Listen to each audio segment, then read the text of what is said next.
रयतेचा राजा अशी ओळख असणाऱ्या राजर्षी छत्रपती शाहू महाराजांनी सन 1891 मध्ये कोल्हापूर ते मिरज मार्गावर रेल्वे सेवा सुरू केली। या रेल्वे सेवेला आज 135 वर्ष पूर्ण झाली। या वर्धापन दिनाचं औचित्य साधून आज कोल्हापूर रेल्वे स्थानकावर विशेष कार्यक्रम झाला। कोल्हापूर ते मिरज रेल्वेनं आज 135व्या वर्षात पदार्पण केले। राजर्षी छत्रपती शाहू महाराजांच्या प्रयत्नातून 21 एप्रिल 1891 रोजी कोल्हापुरातून मिरजेच्या दिशेनं धावलेल्या पहिल्या रेल्वेला आज 135 वर्ष पूर्ण झाली।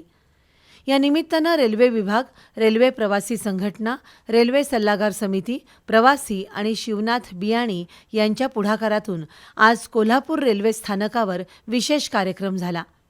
माजी आमदार मालोजीराजे छत्रपती यांच्यासह प्रमुख मान्यवरांच्या उपस्थितीत राजर्षी शाहू महाराज, डॉक्टर बाबासाहेब आंबेडकर, छत्रपती शिवाजी महाराज यांच्या प्रतिमेला पुष्पहार घालून अभिवादन करण्यात आलं।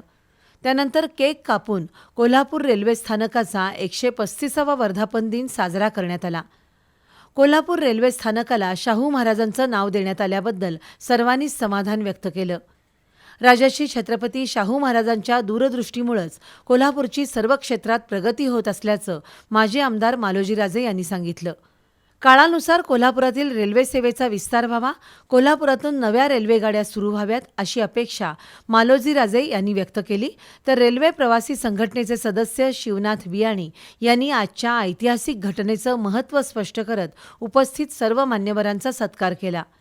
यावेळी बाबा निंबाळकर, स्टेशन प्रबंधक RK मेहता, जयेश ओसवाल, डॉक्टर आशफाक नायकवडी, विजयकुमार जोशी, सुरेश भोसले, प्रभाकर पुजारी, विजय शंकर यांच्यासह मान्यवर उपस्थित होते।